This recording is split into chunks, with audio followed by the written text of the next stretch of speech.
So today we'll be looking at 25 side hustle ideas to make extra money in 2024. We'll run through the list, and I'm sure there's many ideas that's going to help you to make some extra income. So before we delve into that, what are your thoughts generally about side hustles? Generally, yeah, it's a good thing, make some extra money. People earning so much money from side hustles that it became like a main source of income. So yeah, same. I think for most companies, particularly around the Christmas period, a lot of people tend to get paid quite early in December, but then you don't get paid again until the end of January. So it's quite a long period of time to stretch out that money. And of course you have Christmas, which is very expensive. So having things like a side hustle, a second income, it's just great to like sort of bridge the gap in times like that. Yeah, if you can find ways to have extra income, it's definitely useful. So yeah, let's go through the list. We'll go through the first 10 and then maybe pick out some honorable mentions, and then we'll post like the full list on social media. Okay, so number 1 was monetize a YouTube channel. Any thoughts on that? Yeah, no, I think that's a great idea. I think a lot of people are on YouTube these days, and definitely seems to be a great way to make money. Also, I think some people might think, oh, it's saturated, but I don't think that's true. There's people that are starting channels every day and are becoming successful from it. So I think as long as you are consistent, you have a good video content, good ideas, yeah, I think you can do really well. So I think that's a great idea. Yeah, what's next? Second would be sell digital products. Any thoughts on that? Yeah, I think that's a really good idea. And funnily enough, I've actually been seeing on TikTok a lot of people talking about selling digital products recently. Could we give some examples of digital products? So usually what people do is they might have a platform. So it could be on social media like Instagram, or they could have a website, or they could, be on whatever other social media platform, and they have a niche. So the niche could be they're into gym, fitness. They could be into, I don't know, fixing cars. They could be, maybe an expert when it comes to increasing following on social media. So what these people tend to do is they create digital products, which could be online courses, it could be ebooks, it could be e-guides, and then they sell it. Okay, what's next on the list? Becoming an in real life or online tutor. Oh yeah, I think that's a great idea. If you have a knowledge base, yeah, definitely being a tutor, I think is a good idea. It could also be very rewarding as well, particularly if you're helping young people with let's say for example, you're a maths tutor or something, that could be really helpful. Or even if it's helping someone with an instrument or helping someone with a language, I think that's a very good one. What do you think?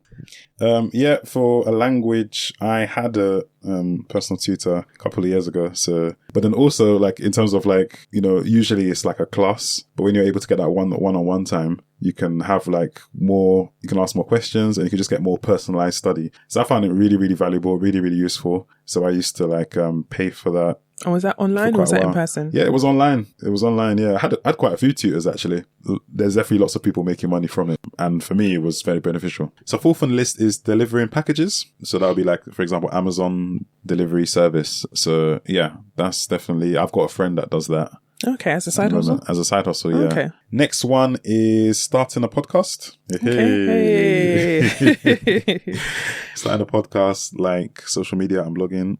But what do you think about that in terms of a side hustle? Yeah, it's probably something that builds money over time. It's probably not immediate. So I think maybe some of these on the list are kind of something that's like straight away. Yeah. And then some of these are ones that are more like it's good, but it's probably something that like kind of over time it compounds. Longer term thing. Yeah, I was thinking the same thing. Longer term thing. So with podcasts, I think it's probably more of a longer term play. Yeah. Where over time, then sure. I agree. I think podcasting, probably YouTube as well, you may not necessarily see immediate return. So, if you can find a niche or find an area that you really enjoy, you'll build an audience, you'll build a community over time, and then you can make money off of it over time. And it might be very rewarding, but if you're looking for something that's going to give you immediate money, like you said, that Amazon delivery, tutor one as well, tutoring and the digital products is probably going to provide you with more immediate returns rather than the podcasting, but it is a good one. And then number 6 is designers sew your own t-shirts. Okay, it. It's a good idea.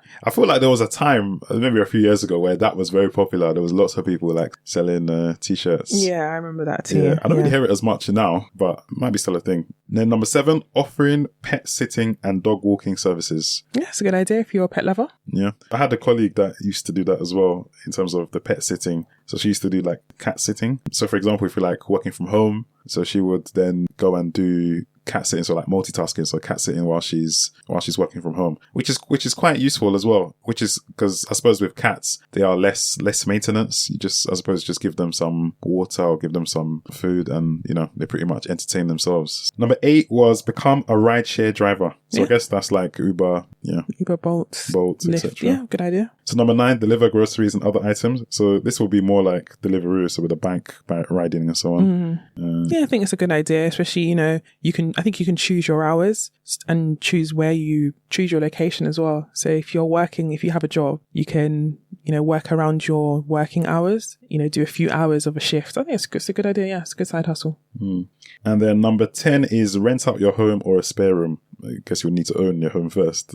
This one. You don't necessarily need to own your home, but you will need to be able to rent out a room. So it depends on your tenancy agreement if you don't own it. If you're in your tenancy agreement, you're allowed to sublet, then you're able to rent out a room, and that's fine. So okay, interesting. I didn't know that. Yeah, I think it's a good way to make some extra income. Also, things like Airbnb, where you either rent out a spare room or you rent out the entire property. I think a lot of people have found that to be useful. Although it's interesting to note that because of some disaster stories, I think Airbnb have clamped down on a lot of their rules. So for example, I know in the past, you could just sort of rent out your Airbnb to whoever you wanted to for as long as you wanted to. I think now parties are forbidden, I believe, in almost all properties. And therefore, a lot of people that host Airbnb are very strict in terms of how many people are choosing to stay, how long you stay for, what you'll be doing, etc. So really? Yeah, there's a lot more rules with regards to Airbnb now. But it's super expensive as well. Yeah, I can imagine it can be quite expensive. It's really, the prices are really shot up. And, they just keep putting like the cleaning fee and...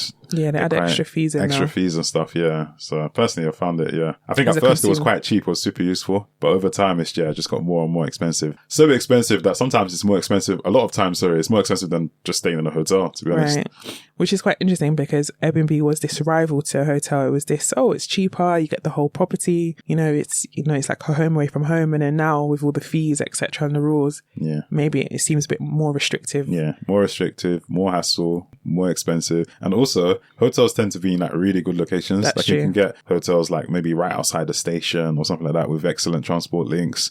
Whereas Airbnbs tend to be like maybe in the city. It's a house. It could be residence.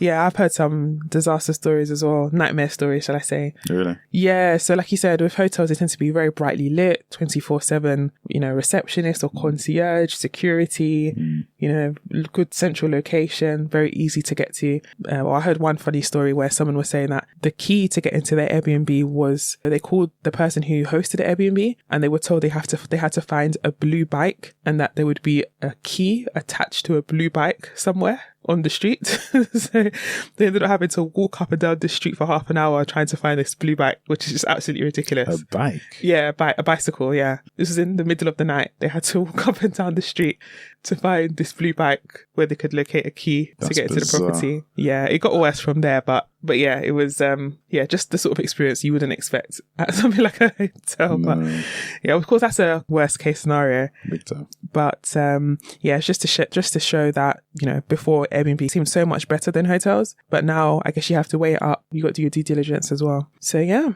do you have any honourable mentions? So honourable mentions, let's have a look. So one is start a blog or newsletter. Mm-hmm. So blogging, has been popular for like a long time, in the days of WordPress and so on back in the day. It seems to be quite searchable as well in terms of the internet. Like this blog has come from a blog post on Shopify. In terms of newsletter, I've heard of several companies making tens of millions of pounds from newsletters. Interesting. Yeah. Or is that sponsored posts within the newsletter or?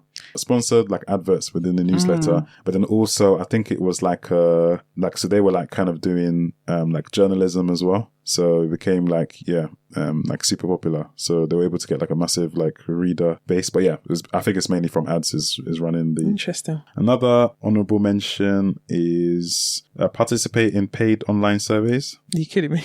Are you kidding me? I'm not sure they're that great. Oh, really? Why?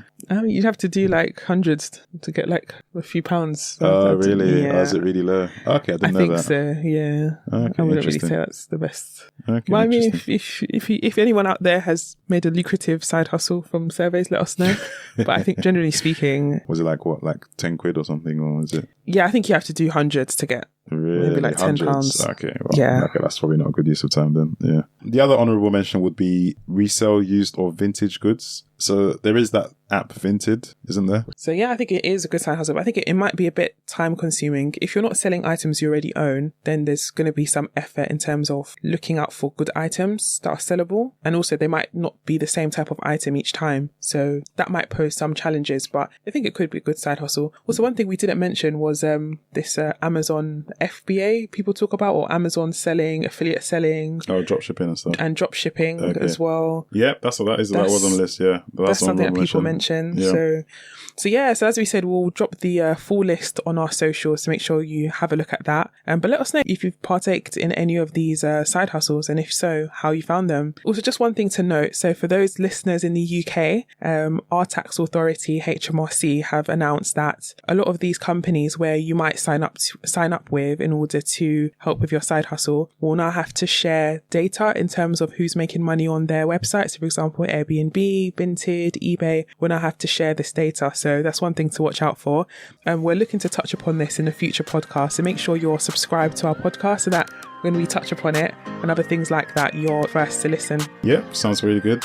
So thank you guys for listening. Do follow us on Instagram, Business Key Pod, and also on TikTok at Business Key Pod. And we'll see you next Wednesday. Bye. Bye.